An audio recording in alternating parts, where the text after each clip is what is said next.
Hi guys! I know I haven't been on here for a little while and I just wanted to show you what I was doing today. I am preparing lunches in advance for my kids' school and I'm trying to save a little bit of money and I'm changing the way that we do our lunches at home. So I was just going to show you what I'm doing. At first I had 4 different rows of food items and I'm already starting to bag them up, but as you can see, what I've done is I've taken a fruit cup, a fruit juice, and some kind of a crunchy snack that I feel like my kids will like and that are halfway decent for them healthy wise, and made sure they get one of each so that when they take these it's not always the same thing every day. And then some kids have different things, like Ilaria doesn't like certain types of food, so I'm putting their names on them. And then if they take the one with their name on it, they're likely to get the variety of the food. If I didn't put their name on it and they just grabbed one, they could get the same thing, you know, more than one day in a row. So that's why I'm doing that. So it looks like I'm going to be able to fit about half of the packages that I made in this cupboard. So it goes in order of age of kids so they can find it easily. And then just right behind I put a second row. So I can fit 8 bags right here in this cupboard. And then I'm going to put the rest in my pantry behind so they don't get into them. I bought this little bucket at Walmart and it just fits perfectly in my pantry, so it's kind of fun for the kids to be able to come and see what's in here. So when they get home from school, they can grab a snack from this bucket. There's some extra fruit cups in there and cheese crackers, Fig Newtons, some chips that I've put individually in bags here, so there's only 1 serving size. That way they're not tempted to eat like a whole entire bag of chips all at once or something when they come home from school.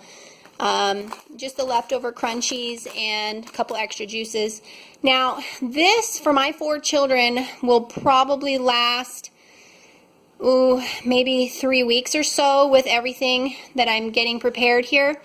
And I'm going to make sure that I'm writing down everything that I have here so that when it's time to go back to the grocery store and get more, or you know, the new month, then I'll know exactly what to get and how far it'll get me, how much it'll cost, and I can budget it better. I'll be able to know whether or not my budget is realistic and how far the food actually goes. So, you know, I was talking about the snacks for the afternoon, but my children also have a snack period at school. So they need to be able to grab a snack in the morning to take with them to school from this bucket, and then they'll grab their little paper sack lunch that I made for them, but they'll have to get out of the freezer their little sandwiches that I've pre-made and make sure to include those in the, you know, paper sack lunches. So that'll be better than getting a Lunchable. For instance, we've been doing that a lot, and it's ridiculous because the cheese is kind of like inedible in a Lunchable. We like to buy the Lunchables from Costco, and they do taste better, and they're more filling, they're larger, and they're a very good price. But a lot of times the kids still don't eat the cheese, and they always want the chocolate, and they just leave the rest. They don't eat the crackers, they just eat the meat. And so it's just a waste, and so I'm going to make sure and make little sandwiches for them that they should like, that they can bring with them. Anyway, oh, and then this obviously won't be enough snack-wise to provide for my kids the whole month, like all the afternoons or anything like that. So I'm going to plan on making some homemade snacks to have ready for them when they get home from school. So I'll probably make things like zucchini bread or I don't know, I haven't figured it all out yet in my head, but I'll have time during the day while they're gone at school to make some things in advance that'll last for several days. They can come home and grab that with a glass of milk or something, and that way we don't always have to buy the packaged foods because they do get more expensive, obviously. Okay, so I'm going to work on making the little sandwiches that I talked to you about. Also, you may have been wondering why I was only making as few bags as I was, because 4 kids times 30 days a month, well 20 if they're going to school, is 80 bags, and I only made, what was it, 16? And that is because my husband and I have decided that we are going to let our kids eat the hot lunch at school, but only 4 out of the 5 days a week. So I only have to personally prepare or get at the store the 16 bags per month. So that helps me. So thank goodness. And then there's not as many days where the kids are waking up late and rushing to pack their lunches. So that helps a lot. So this is really simple, and this is a no-brainer. But I just got the sweet Hawaiian rolls at the grocery store, and I'm just going to cut these in half and slice up some cheese and put it in there. And then the ham that I bought is this variety that's really nice and thick. It's not as thin as regular lunch meat, and our family really likes this. I feel like it's more filling and it's still a good price. And then we can use this to cook for breakfast or to put in a breakfast sandwich as well. So we really like that. Trying to think if there was anything else I was going to say. Anyway, so if I was live right now, I could have you guys chat with me while I fix these up. You know, I will tell you though, I will chat with you for a minute. You know, if you want to fast forward, so be it.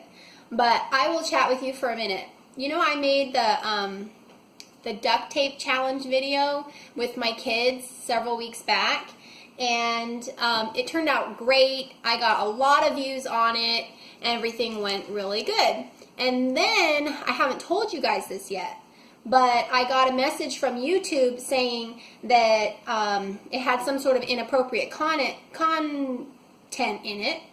And I was really confused by that because clearly it was totally fine. So I think I edited 1 or 2 little things that I personally thought that maybe they were considering, and then I reposted it. So if you've been following me, you might notice this.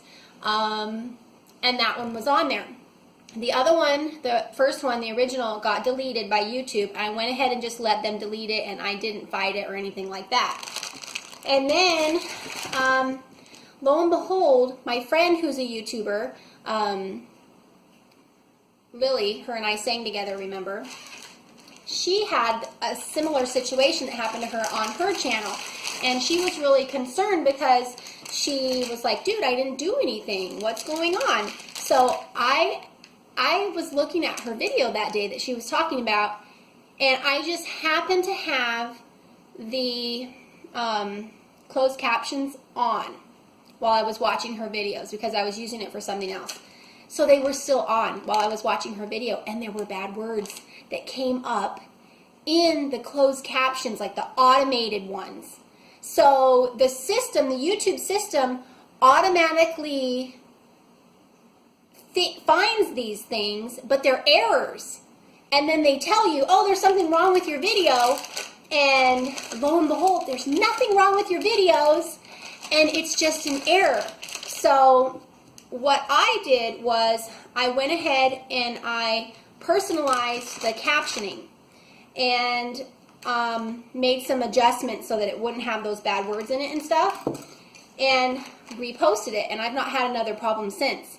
But I did choose to take out the name duct tape because the duct tape challenges have gotten a really, really bad rap. I don't know if you've noticed that, but so many of them are very provocative, and they think, like, people who are red flagging the duct tape challenge videos, they think that they're dangerous for kids to be in, even if they're innocent, because they think that, like, perverts are going to go on there and take their pictures to put them on porn sites or something. Like, I don't get it. Yeah, but there wasn't anything provocative about our video at all, and so whatever. But I just thought you might think that was kind of an interesting story and the way it turned out. And of course, if you're ever having that issue on your own channel, then maybe you'll know how to fix that and to look into the automated closed captioning. So anyway, I'm trying to decide whether or not I should put a whole slice of cheese on here and probably just one of these pieces of meat because they're pretty thick. It sticks out over the edge. Isn't that so cute? Little sandwich? It would be good if it was warmed up. Anyway, so I'll put these in little baggies and then stick them in the freezer.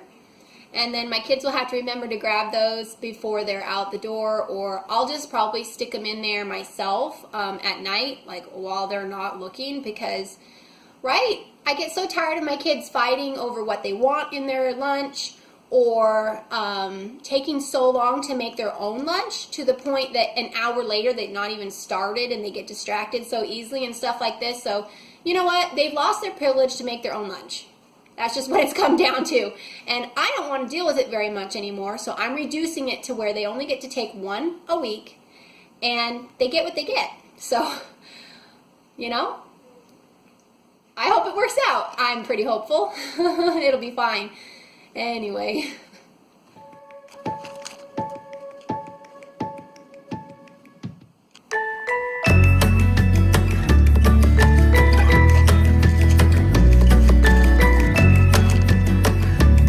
Everywhere in my house, like projects that are all unfinished. I'm gonna have to take this all out later.